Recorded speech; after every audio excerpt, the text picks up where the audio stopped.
It's also been difficult. I don't want to talk politics, but as the only Democrat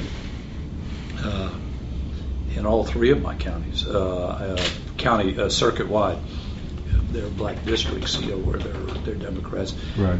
That's been frustrating for this reason. One, the office should not be political. It should be nonpartisan. Right. It makes no sense whatsoever. We don't look at criminals and decide which ones are Democrats and which ones are Republicans. But it is, and as a office holder of a very important office, you tend to have politics regardless of whether you leave it out of the office, just because you are a public an elected official.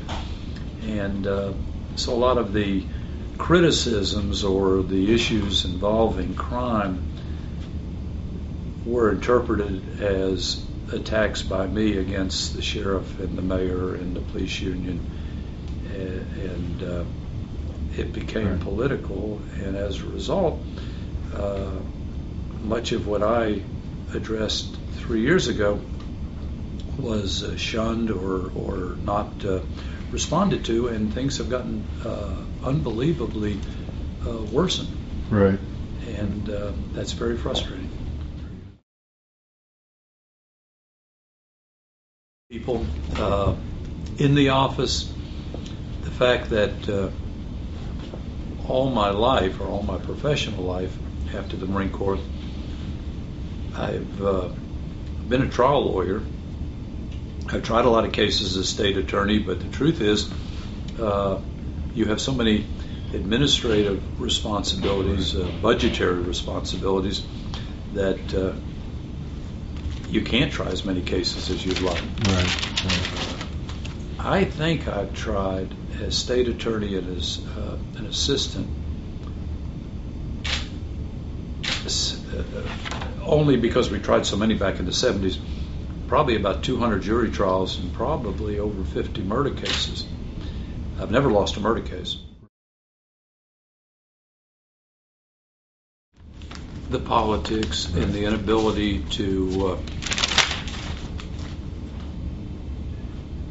have our community appropriately focused on the real issues that are and have impacted crime so negatively in Jacksonville. Right. That's by far the most frustrating part of my time as state attorney, was to see the most critical issues politicized rather than addressed intelligently.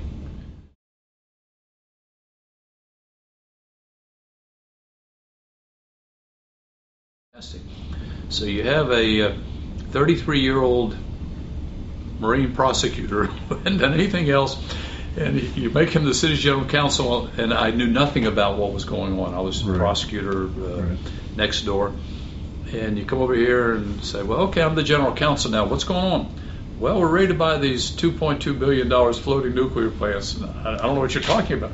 I always remember, I've never been so nervous in my life the first time I addressed him. And it just didn't make sense to me. And to fast forward about 2 years, we looked at it every way possible, and we concluded that the city couldn't do it. And as a general counsel, I issued a report that essentially killed it.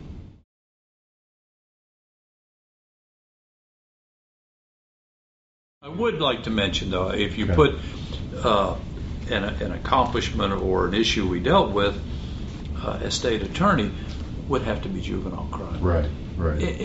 And maybe not even, well, you would call it juvenile crime, but and I can sum up our which y'all have written about in 60 minutes, everybody else has too, is the answer to crime is not punishment or prevention. It's punishment and prevention. And the simplistic answer to crime, and I think everyone agrees with this, is to address it at the earliest opportunity. Right. You know, see children are born healthy, see they're educated well, see they have good families. No one disagrees with that. But when we face these problems, it becomes politically expedient to not talk about that and talk about how many death penalties you have. Right. And I have a number of death penalties, probably more than most DAs, but it's not something, one, that I'm proud of, nor that I think has made a lot of difference. Right. But dealing with children is the answer. There's just absolutely no doubt in my mind.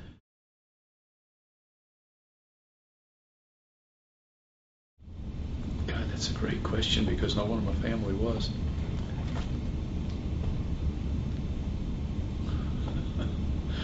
It's the shortest line. No.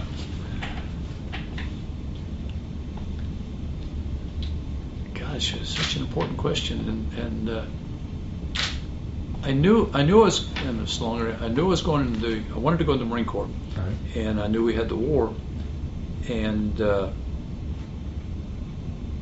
this is a longer answer than you want. It's probably not going to make me look that good.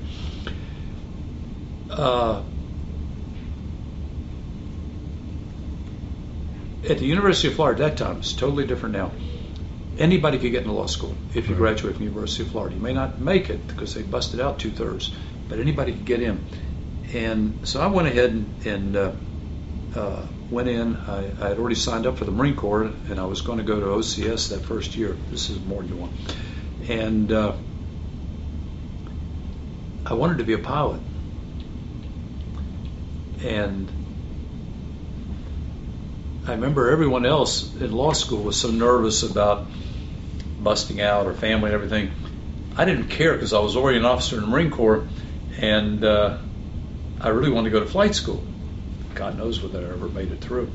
And because I didn't have all that pressure, I did well in law school. Okay. Now, had I not done well in law school, I would have gone to be a pilot. Right. And would have probably been killed in Vietnam, because the pilots were really, particularly where I was very, very dangerous. But I guess the correct answer is I've always admired I thought the judicial system is the backbone of the country. You know, we could get into a long discussion about what's going on in the PD's office. You have to understand and respect the Constitution and judicial system, or the country fails. Right.